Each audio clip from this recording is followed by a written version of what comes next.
శ్రీమాత్రే నమః.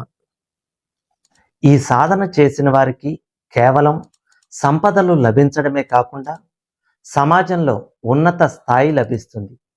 ఐహికపరమైన సంపదలను, సౌభాగ్యాలను పొందటం కోసం ఈ తాంత్రిక విధానాన్ని చేయవచ్చు. సంతానం అభివృద్ధి చెందుతుంది, ఆరోగ్యం బాగుంటుంది. అన్ని రకాలుగా మేలు కలిగించే ఈ స్వర్ణాకర్షణ భైరవ మహాయంత్ర సాధన ప్రయోగాన్ని ఎలా చేయాలో తెలుసుకుందాం. సమస్యలు మానవ జీవితంలో తరచుగా వస్తూ ఉంటాయి. కొన్ని సమస్యలు వాటంతటవే కాలగమనంలో పరిష్కారం కాగా, మరికొన్ని సమస్యలు ఎప్పటికీ పరిష్కారం కాకుండా ఉండి మానవుల్ని వివిధ రకాలుగా పీడిస్తాయి. ఉద్యోగం లేక బాధపడేవారు కొందరైతే, ఉద్యోగం ఉండి రావాల్సిన ప్రమోషన్ పొందక బాధపడేవారు కొందరు. గవర్నమెంట్ రూల్స్ లేదా ఆఫీసర్లు అశ్రద్ధ, నిర్లక్ష్యం వల్ల ప్రమోషన్ లేక బాధపడుతున్నవారు మరికొందరు. ఇలాంటి సమయంలో మనోధైర్యము, శక్తి ఉన్నవారు ఈ సాధనను చేసి మంత్రసిద్ధిని పొంది తమను పీడిస్తున్న సమస్యల నుండి బయటపడవచ్చు. సామాన్యులు కూడా మంత్రాలను పఠించి ప్రయోజనాన్ని పొందే విధంగా ఒక నూతన తంత్ర విధానం కూడా ఉంది. అంతేకాకుండా ఈ విధానాల్లో జపించబడిన మంత్రాలు తిరుగు లేకుండా ఫలిస్తాయని అనుభవపూర్వకంగా ఎందరికో రుజువైంది.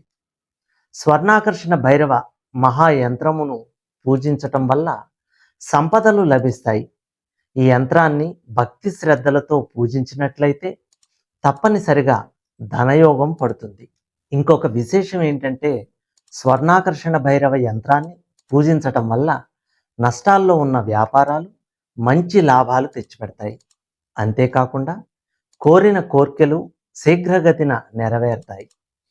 స్వర్ణాకర్షణ భైరవుడిని నిరంతరం ఆరాధించే వారికి ఏ ప్రమాదాలు రావు. చివరికి అకాల మృత్యు భయం కూడా ఉండదు. వారు కోరుకున్నవన్నీ లభిస్తాయి. వారు చేసే పనుల్లో విజయాలు లాభిస్తాయి.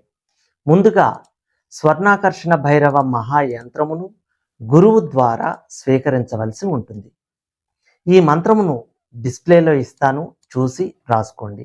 ఈ మంత్రాన్ని జపిస్తూ యంత్రంపై పచ్చని పూలు లేదా గంధపు అక్షంతలు వేయవలసి ఉంటుంది. రోజుకి 108 సార్లు ఈ మంత్రాన్ని జపిస్తూ యంత్రాన్ని పూజించాలి.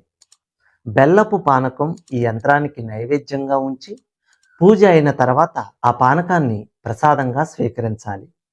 ఈ విధంగా 45 రోజుల పాటు ఈ యంత్రాన్ని పూజించిన సకల కార్యాలు నెరవేరుతాయని తంత్రశాస్త్రం తెలియజేస్తోంది.